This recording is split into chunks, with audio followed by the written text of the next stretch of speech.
الحمد لله نحمده ونستعينه ونستغفره ونؤمن به ونتوكل عليه ونعوذ بالله من شرور أنفسنا ومن سيئات أعمالنا من يهده الله فلا مضل له ومن يضلله فلا هادي له أما بعد فأعوذ بالله من الشيطان الرجيم بسم الله الرحمن الرحيم واصبر على ما أصابك إن ذلك من عزم الأمور. وقال الله تبارك وتعالى في شأن حبيبه مخبرا وآمرا إن الله وملائكته يصلون على النبي يا أيها الذين آمنوا صلوا عليه وسلموا تسليما. اللهم صل على سيدنا ونبينا ومولانا محمد وعلى آله وأصحابه وبارك وسلم صلاة وسلاما عليك يا سيدي يا رسول الله وعلى آلك وأصحابك يا حبيب الله. مولاي صل وسلم دائما أبدا على حبيبك خير الخلق كلهم. يا رب بالمصطفى بلغ مقاصدنا واغفر لنا ما مدى يا واسع الكرم.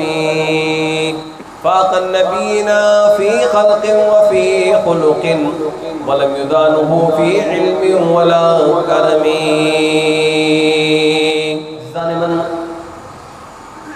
امام نورانی کانفرنس اصل میں سنیت کی بیداری کا اجتماع ہے، اصل میں عشق رسول کی فروغ کی تحریک کا عنوان ہے. لوگ شاید علامہ نورانی کو ایک سیاسی رہنما سمجھتے ہوں، متحدہ مجلس عمل کا سربراہ سمجھتے ہوں، صرف جمعیت علماء پاکستان کا سربراہ سمجھتے ہوں، لیکن پچھلے 50 سالوں میں اس ملک نہیں بلکہ تمام دنیا میں اگر تبلیغ اسلام میں کوئی نام نظر آتا ہے تو وہ علامہ شاہ احمد نورانی صدیقی علیہ الرحمہ کا نام ہے. حضور خطبی مرتبہ صلی اللہ علیہ وآلہ وسلم جب لشکروں کو روانہ فرمایا کرتے تھے تو کہتے کہ سنو، انہیں پہلے دعوت دین دینا. اگر کوئی ایک شخص بھی اسلام قبول کر لیتا ہے تو یہ سرخ اونٹوں کی دولت سے بہتر ہے. عزیزان من، میرے آقا مولا محمد رسول اللہ کتنے خوش ہوں گے اس امتی سے کہ جس کی دعوت دین پہ ہزاروں لوگ مشرف اسلام ہو چکے. جس آقا کے نزدیک ایک کافر کا اسلام قبول کرنا سرخ اونٹوں کی دولت سے بہتر ہے. حضرات محترم، عشق مصطفیٰ کے ترانے گنگنانا بڑا آسان ہے. میں بھی یہاں ہوں، آپ بھی یہاں ہیں. سناخواہ حضرات کو بلائیے، محفل کروائیے، میں بھی کرواتا ہوں، آپ بھی کرواتے ہیں. مصطفیٰ جان رحمت میں لاکھوں سلام پڑھنا بڑا آسان ہے. کسی اچھے نقیب محفل کو کھڑا کر لیجئے، آپ کو علامہ فہامہ صوفی سب کچھ بنا دے گا. اس کے سامنے کھڑے ہو کر گفتگو کرنا بڑا آسان ہے. لیکن جو میں نے آیت آپ کے سامنے تلاوت کی، وَاصْبِرْ عَلَىٰ مَا أَصَابَكَ، جو کچھ اس پہ آپ نے صبر کر، یہ بڑے کاموں میں سے ہے. رسول اللہ صلی اللہ علیہ وآلہ وسلم کی سنتوں کا تذکرہ کرنا بڑا آسان ہے، اس لیے کہ میٹھی میٹھی سنتیں بڑے آرام سے اختیار کر لی جاتی ہیں نا. آنکھوں میں سرما ایک بار نہیں 10 بار ڈال لیے، کسی کو کیا اعتراض؟ بھائی جن آنکھیں کے بجائے ٹوپی پہن لیجیے، وہاں پہن لیجیے، کسی کو کیا اعتراض؟ داڑھی رکھیے، مسنون بھی رکھے، غیر مقلدوں کی طرح لمبی بھی کر لیں، کسی کو کیا اعتراض؟ کپڑے پہننے ہیں، سفید کپڑے پہن لیں، کسی کو کیا اعتراض؟ لیکن حضرات محترم، جب محبت رسول کی بات آئے، مکی زندگی سامنے آئے، اسلام کی مخالفت ہو رہی ہو، وقت کا ابو جہل، وقت کا ابو لہب اسلام کی مخالفت کر رہا ہو، تو پھر حسینی کردار ادا کر کے خود کو عاشق مصطفیٰ ثابت کرنا بڑا مشکل ہوا کرتا ہے. گھروں میں بیٹھ کر محفل کرنا بڑا آسان ہے، اپنے مدرسے میں اجتماع کر لینا بڑا آسان ہے. حضرات محترم، دیوار سی ڈی گراؤنڈ ہو، منیر میں نظام مصطفیٰ کانفرنس ہو، وقت کا فرعون روکنے کے لیے کھڑا ہوا ہو، چاروں طرف سے فائرنگ شروع ہو جائے، آج تک کوئی ایسا رہنما دیکھا جس پر قاتلانہ حملہ ہوا اور وہ کھڑا رہے میدان کے اندر؟ لوگ کارکنوں کو چھوڑ کر بھاگتے، کسی کے سین میں درد ہو تو لندن، کسی کا بائی پاس ہو تو امریکہ، کسی کو دبئی۔ وہ قائد ملت اسلامیہ نام شاہ احمد نورانی ہیں کہ ستمبر 1987 کو نظام مصطفیٰ کانفرنس میں چاروں طرف سے فائرنگ ہو رہی ہے، یہ گناہگار اس اجتماع کے اندر موجود تھا، جیسے اس وقت ہوا کہ مائک کا جنریٹر الگ ہے اور لائٹ کا جنریٹر الگ ہے، کچھ ایسا ہی منظر تھا کہ لائٹ کا تار الگ تھا اور مائک کا تار الگ تھا، دہشت گردوں نے لائٹ کاٹ دی، اندھیرے کے اندر گولیاں تیرتی ہوئی نظر آ رہی تھی، لوگ چھپ کر جائے پناہ تلاش کر رہے تھے، اس لیے کہ چاروں طرف سے مورچہ بند فائرنگ ہو رہی تھی۔ وہ عاشق رسول آگے بڑھے، لوگوں سے کہا ہٹ جاؤ میرے سامنے سے، کیا تم میری موت کو روک سکتے ہو؟ اور پھر کہا سنو، ہم تمہیں اللہ کے نبی علیہ السلام کے دین کی دعوت دینے آ رہے ہیں، تم ہم پر حملہ کر کے غلط کر رہے ہو۔ اسی فائرنگ کے دوران خطاب فرمایا اور کہا لوگوں کھڑے ہو، ہمارا عقیدہ ہے جب مشکل پڑتی ہے تو آقا مولا محمد رسول اللہ کو پکارتے ہیں، کھڑے ہوئے اور کہا یا نبی سلام علیکم۔ فائرنگوں کی گھن گرج کے اندر یا نبی سلام علیکم کا کہنا عاشقوں کا کام ہے۔ عزیزان من، راستے دو ہیں، ایک امام حسن کا راستہ ہے جو انہوں نے دیکھا کہ امت اختلاف کی طرف جا رہی ہے، اپنے آپ کو گوشہ نشین فرما لیا، راستہ وہ بھی ہے، لیکن امام حسین کا راستہ اس کے مقابلے میں بڑا مشکل راستہ ہے۔ امام حسین کا حلیم سب کھاتے ہیں، شربت سب پیتے ہیں، لیکن امام حسین کے راستے پر جانے کی ہمت کسی کی نہیں ہوتی، اس لیے کہ مدینہ طیبہ کی یاد میں نعتیں نہیں پڑھی جاتی، اس راستے میں مدینہ چھوڑ کر کربلا جایا جاتا ہے۔ صرف مریدوں کے چندے سے عمرے اور حج نہیں ہوتے، بلکہ حج کے ایام میں مکہ چھوڑنا پڑتا ہے، پھر آ کر نبی کریم کے عشق کے دعوے کو سچ ثابت کرنا پڑتا ہے۔ اس دور میں اگر اس راستے پر چل کر دکھایا تو وہ علامہ شاہ احمد نورانی نے چل کے دکھایا۔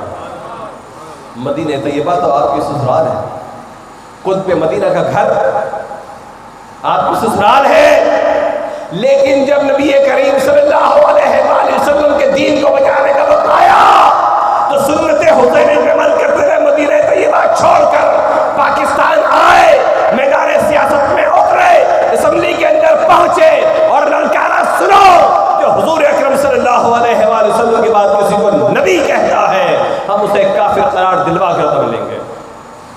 دوستو صرف ایک مثال سے بات سمجھاؤں، آپ نے دیکھا ایک ملعونہ آسیہ نے گستاخی کی، اس ملعونہ کو سبق سکھانے کے لیے ایک تحریک چلی، غازی ملت غازی ممتاز قادری نے جامع شہادت نوش کیا، پوری قوم جمع ہو گئی، یقیناً تم میں سے کوئی ایسا غیرت مند نہیں ہوگا جو کسی دھرنے کے اندر شریک نہ ہوا ہو، پورا ملک جام ہو گیا، دھرنے ہو گئے، لیکن سارا ملک مل کر ایک ملعونہ کو سزا نہیں دلوا سکا، سارا ملک مل کر ایک ملعونہ کو سزا نہیں دلوا سکا۔ جس ملک میں کروڑوں عاشقان مصطفیٰ جمع ہو کر ایک گستاخ کو سزا نہ دلوا سکے، اس ملک میں گستاخوں کے ٹورے قادیانیوں کو، جن کے پیچھے اسرائیل بھی ہو، امریکہ بھی ہو، برطانیہ بھی ہو، فرانس بھی ہو، انڈیا بھی ہو، دنیا بھر کی طاقتیں پشپنا ہو، ان کو کافر دلانا قرار دلانا کتنا مشکل کام تھا، لیکن ہاں جن کی رسائی دربار مصطفیٰ تک ہو، جو رسول اللہ صلی اللہ علیہ وآلہ وسلم کے دین کی اشاعت کے لیے نکلے ہو، جن کے سامنے سرکار دو عالم کی مکی زندگی کی مشکل راہیں ہو، وہ مشکل سے مشکل کام کو انجام دیا کرتے ہیں، اور اس لیے قائد ملت اسلامیہ کو یہ کام انجام دینا تھا کہ حضور ختمی مرتبت کی ختم نبوت پر بھونکنے والے مسلمہ کذاب کو اگر سب سے پہلے منطقی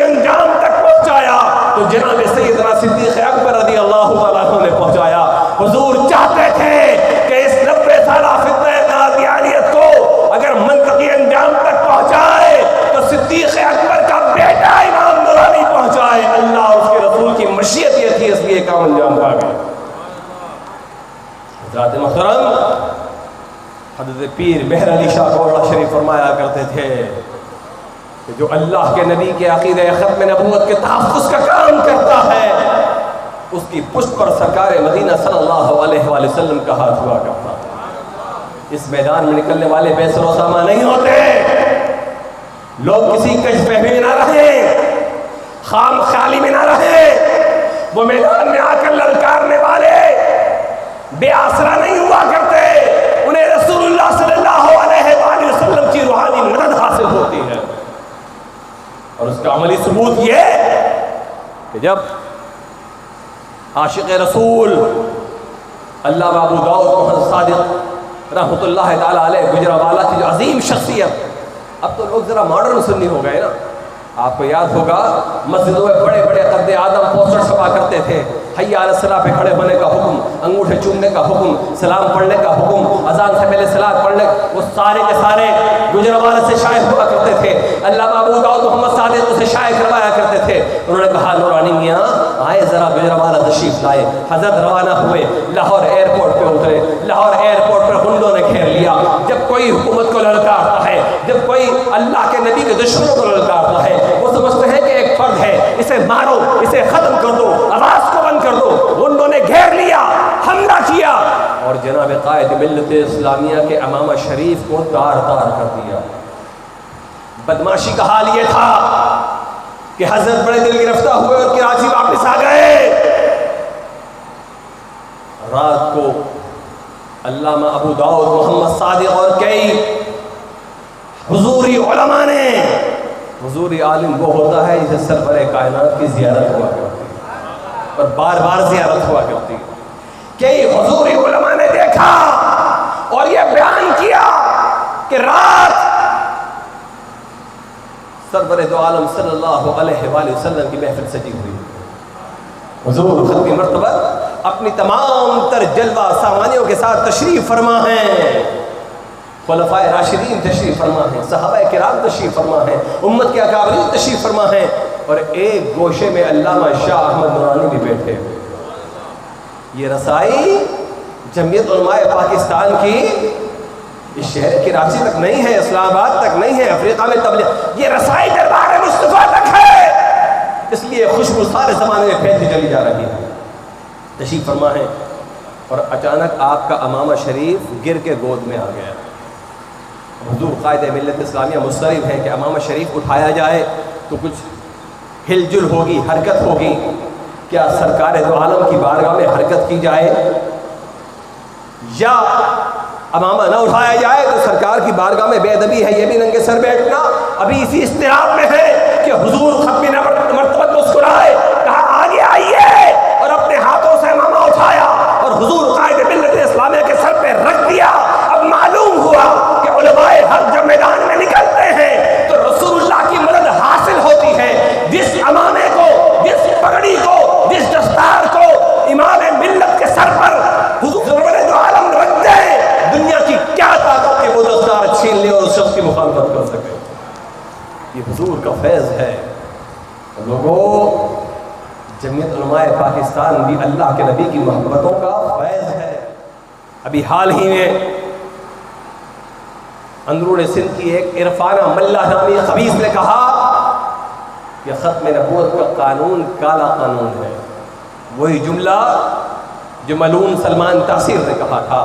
فتنے پیدا ہوتے رہتے ہیں اور انشاءاللہ جب بھی کہیں فتنہ پیدا ہوگا تو کوئی ممتاز قادری پیدا ہوگا اور وہ اس فتنے کو اس کے جان تک پہنچاتا رہے گا۔ کہ قائد ملت اسلامیہ آپ کی مرتبہ پر لاکھوں رحمتیں نازل ہوں کہ آپ نے کروڑوں عاشقان مصطفیٰ کو نبی کریم کے عشق کا سلیقہ سکھا دیا۔ آپ نے راہ میں کھڑے ہو کر نبی علیہ السلام کے ناموس کے تحفظ کا طریقہ سکھا دیا۔ آپ نے قومی سنگی سے وسیع قرارداد موصول کروائی کہ اب جب تک پاکستان قائم رہے گا ان قادیانیوں پہ لعنتیں پڑتی رہیں گی۔